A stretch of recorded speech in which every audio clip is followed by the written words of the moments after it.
नमस्कार और स्वागत है। जरा सोचिए, क्या एक मामूली सी सुई और धागा पितृसत्ता के खिलाफ एक बगावत का हथियार बन सकते हैं। आज हम एड्रियन रिच की एक बहुत ही दमदार कविता आंट जेनिफर के बाग की दुनिया में गोता लगाने वाले हैं।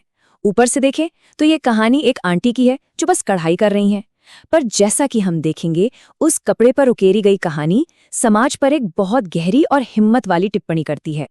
तो कविता की शुरुआत होती है इन शानदार बाघों से, और देखिए, ये सिर्फ कोई तस्वीर नहीं है। ऐसा लगता है जैसे ये जिंदा हैं, गर्व से भरे, बिना किसी डर के और एकदम आज़ाद। ये उस ताकत और उस जज्बे को दिखाते हैं जिसे कोई रोक नहीं सकता और जिसे एक पैनल पर हमेशा हमेशा के लिए कैद कर लिया गया है। लेकिन यहीं पर ये कविता एक बहुत ही दिलचस्प मोड़ लेती है। अगर ये कला इतनी जिंदा दिल और आज़ाद है, तो फिर इसे बनाने वाले कलाकार की क्या कहानी है? कौन है वो महिला जो पर्दे के पीछे है? और सबसे बड़ा सवाल, क्या वो भी उतनी ही आज़ाद है जितनी उसकी ये रचना? एड्रियन रिच की ये कविता आंट जेनिफर के बाग हमें सीधे इसी कश्मकश के बीच में लाकर खड़ा कर देती है। एक तरफ तो है ये जंगली आज़ाद बाग, और दूसरी तरफ है इनको बनाने वाली हमारी रहस्यमयी आंट जेनिफर। कविता की पहली लाइनें कुछ यूं हैं, और इनको पढ़ते ही पूरी तस्वीर आंखों के सामने आ जाती है। उछलते कूदते हैं। ध्यान दीजिए, वो सिर्फ चल नहीं रहे, बल्कि पूरी ऊर्जा और शान के साथ छलांग लगा रहे हैं। चमकीले पुखराज, यानी वो कितने कीमती और चमकदार हैं। रिच ने शुरुआत में ही एक ऐसी दुनिया हमारे सामने रख दी है जो जिंदा दिली से भरी हुई है। लेकिन बात सिर्फ इतनी नहीं है कि ये बाग बहुत खूबसूरत है। असल में ये एक बहुत ही पावरफुल सिंबल है, और ये समझने के लिए कि ये आखिर किस चीज का प्रतीक है, हमें कविता में इस्तेमाल हुए शब्दों को जरा और गौर से देखना होगा। कविता में हर शब्द का चुनाव बहुत ही खास है। वो उछलते कूदते हैं और शानदार शौर्यपूर्ण निश्चितता के साथ चलते हैं। मतलब उनके हर कदम में एक रौब है, एक आत्मविश्वास है, और सबसे सबसे जरूरी बात, वे मनुष्यों से नहीं डरते। इसका मतलब साफ है, इन बागों पर किसी का कंट्रोल नहीं है। ये अपनी दुनिया के मालिक खुद हैं। और यहीं पर हमें इस कविता का असली मतलब समझ में आने लगता है। ये बाग असल में वो सब कुछ है जो आंट जेनिफर खुद नहीं है। ये उनकी दबी हुई इच्छाओं का एक आईना है। वो हिम्मत, वो आज़ादी और वो जिंदा दिल जिंदगी जिसकी उन्हें हमेशा से चाहत थी, पर जो उन्हें कभी मिली नहीं।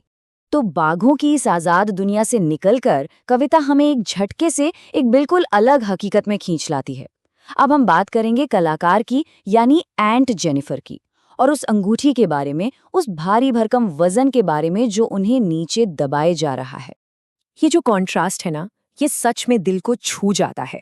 एक तरफ वो बाघ हैं जो पूरे आत्मविश्वास और बिना किसी डर के आगे बढ़ रहे हैं, और दूसरी तरफ है आंट जेनिफर, जिनके हाथ डर से कांप रहे हैं, इतने कि उनसे वो हाथी दांत की सुई तक ठीक से नहीं खिंच रही।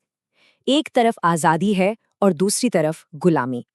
ये दो अलग अलग दुनियाएं हैं जो एक ही औरत के अंदर मौजूद हैं। तो सवाल ये है कि इस डर की वजह क्या है? कविता इसका जवाब सिर्फ एक लाइन में एक बहुत ही पावरफुल इमेज के साथ देती है। अंकल की शादी की अंगूठी का भारी वजन। जरा इस लाइन पर गौर कीजिए। ये आंट जेनिफर की अंगूठी नहीं है, ये अंकल की अंगूठी है। मतलब ये सिर्फ कोई जेवर नहीं है, ये उनके ऊपर हो रहे दमन का, उनके बोझ का प्रतीक है। साफ शब्दों में कहें तो ये अंगूठी प्यार की निशानी नहीं है, ये एक बंधन है।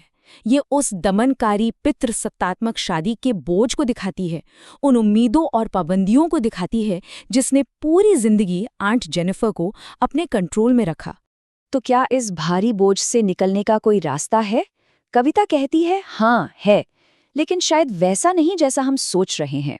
ये रास्ता है कला का, आर्ट का, जो एक ऐसी अमर विरासत बन जाती है जो उसे बनाने वाले के संघर्षों से भी कहीं आगे निकल जाती है।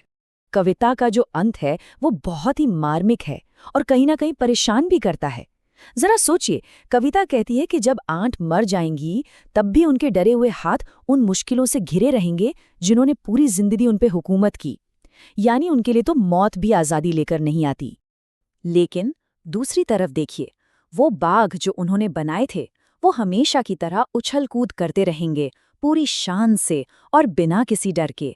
ये एक बहुत ही ताकतवर और दिल दहला देने वाला कंट्रास्ट है, उनकी बंधी हुई किस्मत और उनकी बनाई कला की हमेशा रहने वाली आज़ादी के बीच।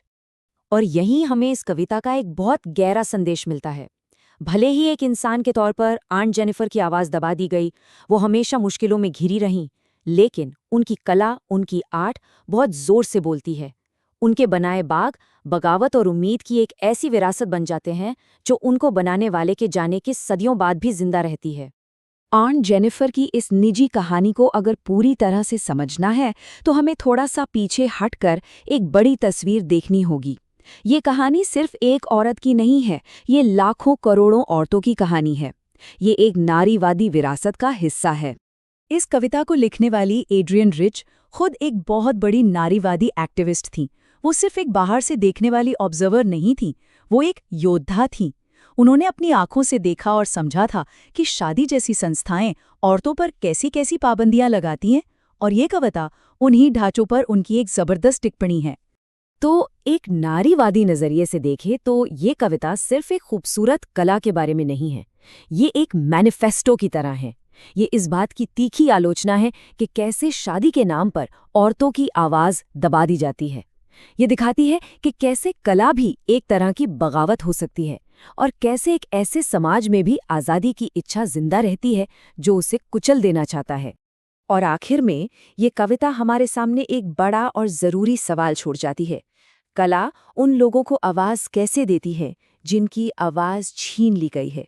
आंट जेनिफर की वो कढ़ाई सिर्फ उनका एक शौक नहीं था, वो उनकी आत्मा की एक चीख थी। आंट जेनिफर के बाग की इस गहरी पड़ताल में हमारे साथ शामिल होने के लिए बहुत बहुत शुक्रिया। अगर इस विश्लेषण ने आपको भी सोचने पर मजबूर किया हो तो हमारे चैनल को सब्सक्राइब ज़रूर करें और इसे दूसरों के साथ भी शेयर करें। कला, बगावत और इस कमाल की कविता पर आपके क्या विचार हैं? हमें नीचे कमेंट्स में पढ़कर बहुत अच्छा लगेगा।